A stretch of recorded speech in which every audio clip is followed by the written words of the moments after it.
Un mensaje de fe.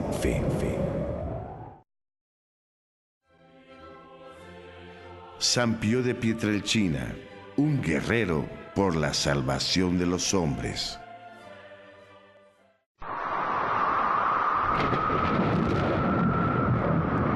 Desde el principio existe la palabra, y la palabra estaba con Dios, y la palabra era Dios. Ella estaba en el principio con Dios. Todo se hizo por ella, y sin ella no existe nada de cuanto existe. En la palabra estaba la vida, y la vida era la luz de los hombres. Hijo mío, si tratas de servir al Señor, prepárate para la prueba, fortalece tu voluntad y sé valiente, para no acobardarte cuando llegue la calamidad.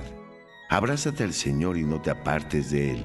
Así, al final tendrás prosperidad. Acepta todo lo que venga y sé paciente si la vida trae sufrimientos, porque el valor del oro se prueba en el fuego y el valor de los hombres en el horno del sufrimiento. Confía en Dios y Él te ayudará. Procede rectamente y espera en Él. Ustedes, los que honran al Señor, confíen en su misericordia, no se desvíen del camino recto para no caer. Los que honran al Señor, confíen en Él y no quedarán sin recompensa. Enseñanzas del eclesiástico que nos resaltan el valor de la fe, el sacrificio y el amor, y que vivió intensamente San Pío de Pietrelcina, un hombre que, en el siglo XX, tuvo en sí las heridas de la cruz en sus estigmas, queriendo junto con Jesús sufrir para que en sus servicios religiosos y apostólicos se alcanzara la salvación de muchas almas, miles, cientos de miles, millones. Dice Patricia XIII en su compilación Padre Pío, su testamento espiritual, una publicación claretiana, que antes de que la fama limitara su apostolado, el Padre Pío dirigió a un gran número de personas a través de cartas, las que no solo revelan su profundo conocimiento de los corazones humanos, sino también de las Sagradas Escrituras. En esas cartas, Padre Pío orientaba a las personas en el más variado tipo de problemas, como las preocupaciones por el dinero, la salud y las relaciones afectivas. También llegó a asesorarles en problemas legales. Que, ante la espiritualidad de Padre Pío, era una oportunidad de llevar a Dios a los hombres. San Pío de Pietrelcina, en su paso por la vida terrena y antes de llegar a la presencia del Padre, fue un fraile capuchino ligado a la pasión de nuestro Señor Jesucristo, en una forma casi incomprensible, pero muy parecida a la de nuestro Salvador. Sufrió las tentaciones y tormentos del enemigo, vivió profundamente el amor hacia los hombres y experimentó en carne propia las heridas y el dolor que Jesús tuvo a causa de la cruz, en manos, pies y costado.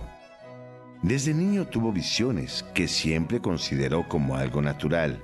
Veía a nuestro Señor Jesucristo, a nuestra Madre del Cielo, la Virgen María, y, quizá, como una de las más grandes muestras de que había sido predestinado para la salvación de los hombres, también era atacado por el enemigo, que quiso siempre hacerle caer. Pero decía el fraile capuchino que si el enemigo nos atacaba, era que estábamos del lado del Padre, Dios bueno y misericordioso, y no nos había ensuciado. El Padre Pío de Pietrelcina ha sido el primer sacerdote en llevar impreso sobre su cuerpo las señales de la crucifixión. Fue conocido en el mundo como el fraile estigmatizado.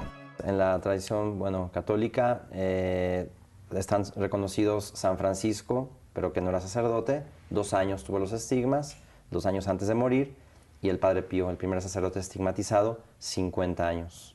De 1918 a 1968 vive esta crucifixión continua. Al Padre Pío, Dios le donó muy bellos carismas. Era un hombre que empeñaba todas sus fuerzas por la salvación de las almas, y existen numerosos testimonios sobre su santidad que prevalecen hasta nuestros días. Dichos testimonios están acompañados por la gratitud de quienes vivieron a su lado, fueron dirigidos espiritualmente y gozaron de sus intercesiones, que desde niño vieron la bendición grande del cumplimiento de numerosos milagros, como numerosas sanaciones del cuerpo, que dieron un bello motivo para el renacimiento en el espíritu. Al Padre Pío le toca la guerra, está en San Giovanni Rotondo, un pueblito alejado al sur de Italia, donde encuentra mucha pobreza, mucho dolor, mucha marginación. Y él ahí pues comienza a ofrecerse como víctima para la salvación de todas las personas que ya empiezan a acudir a él. Su nombre original fue Francesco Forgioni y nació en Pietrelcina, un pequeño pueblo de la provincia de Benevento, el 25 de mayo de 1887. Su familia era humilde y sus papás fueron Grazio Forgioni y María Giuseppa Di Nunzio. Tuvo varios hermanos y desde pequeño experimentó su deseo de consagrarse totalmente a Dios. Este deseo lo distinguía de todos sus compañeros y amigos. Su mamá Pepa, como le decían sus familiares y amigos, al hablar de la infancia de Francesco decía: no cometió nunca ninguna falta, no hizo caprichos, siempre me obedeció al igual que a su padre. Cada mañana y cada tarde iba a la iglesia a visitar a Jesús y a la Virgen. Durante el día no salía nunca con los compañeros. Algún día le dije: Franci, sal un poco a jugar. Él se negó diciendo: no quiero ir porque ellos blasfeman. San Pío de Pietrelcina, un guerrero por la salvación de los hombres. Parece que San Pío pasó desapercibido, ¿no? Pero creó una nueva perspectiva sobre la fe e hizo que muchos hombres como usted, jóvenes, adolescentes, dijeran: ese es un modelo de santidad, de sacrificio, de entrega. Un hombre que hacía caridad. O sea, como todos los hombres que de alguna manera en ocasiones pedimos limosna para hacer caridad. Modelo para los jóvenes, precisamente un gran hermano, el padre Nazario, que fue superior durante unos años en San Giovanni Rotondo, acaba de terminar su tesis doctoral sobre el Padre Pío, narrador de la fe de los jóvenes. Y le decían: bueno, ¿cómo es que el Padre Pío va a traer a los jóvenes si el Padre Pío era una persona, pues a lo mejor de costumbres antiguas? Y entrevistando a varios jóvenes, ellos decían: claro que no. Los jóvenes buscamos personas coherentes y referencias firmes y seguras. Dice: el Padre Pío es un camino seguro y ciertamente es modelo. Nosotros, realmente muchos jóvenes nos vienen a buscar por el Padre Pío. Modelo de caridad, por supuesto. La gran obra que el Padre Pío realizó fue el Hospital Casa Alivio del Sufrimiento, que en su momento fue el hospital quizás más grande de Italia, de Europa. Actualmente tiene más de 1.500 camas. El padre Agostino de San Marco, en la Mis, quien fue uno de los directores espirituales del Padre Pío, se enteró de que el Padre Pío, desde 1892, cuando apenas tenía 5 años, ya había vivido sus primeras experiencias carismáticas espirituales. Los éxtasis y las apariciones fueron tan frecuentes que al niño le pareció que eran absolutamente normales.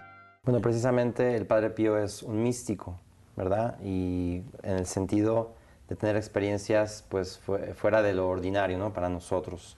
Para el Padre Pío estas visiones eran normales. Él pensaba que todo el mundo las veía. De hecho, cuando comienza a platicar esto, ya es cuando es adolescente, y le dice a su director espiritual: ¿y por qué nunca antes me lo habías dicho? Dice: ¿que usted no ve también a la Virgen? Y él desde pequeño, pues primero, quizás el caso más importante y que es como un signo de lo que va a hacer toda su vida, es cuando él es testigo de una sanación muy impresionante en un santuario donde iban muchos peregrinos, donde estaba un santo San Peregrino, ¿verdad? Él tenía alrededor de 6 años. Y está una madre con su hijo prácticamente deforme, parapléjico, y lo pone frente a Peregrino y le dice a San Peregrino: si tú no me lo curas, te lo dejo aquí, yo no lo quiero. Y en ese momento el Padre Pío mira a la Virgen y le dice: madre mía, ¿cómo va a ser esta señora para poder cuidar a su hijo? Ayúdala. Y en ese momento el niño comienza a mover sus pies, sus manos, estaba realmente todo deforme, y se endereza. Ese milagro el Padre Pío luego lo contaba ya grande, impresionado, ¿verdad?, de cómo había eso sucedido. Transcurrió el tiempo y llegó para Francesco la realización del más grande de sus sueños, consagrar totalmente su vida a Dios. Fue el 6 de enero de 1903, día de la Epifanía del Señor, cuando tenía 16 años, que pudo ingresar como clérigo en la Orden de los Capuchinos.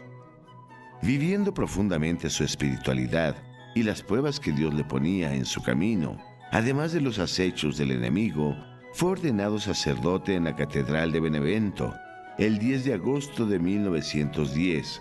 Así dio inicio su vida sacerdotal, la que a causa de sus precarias condiciones de salud lo hará ir de convento en convento en la provincia de Benevento, y a partir del 4 de septiembre de 1916 llegó al convento de San Giovanni Rotondo, sobre el Gárgamo, donde se quedó hasta el 23 de septiembre de 1968, día de su sentida muerte.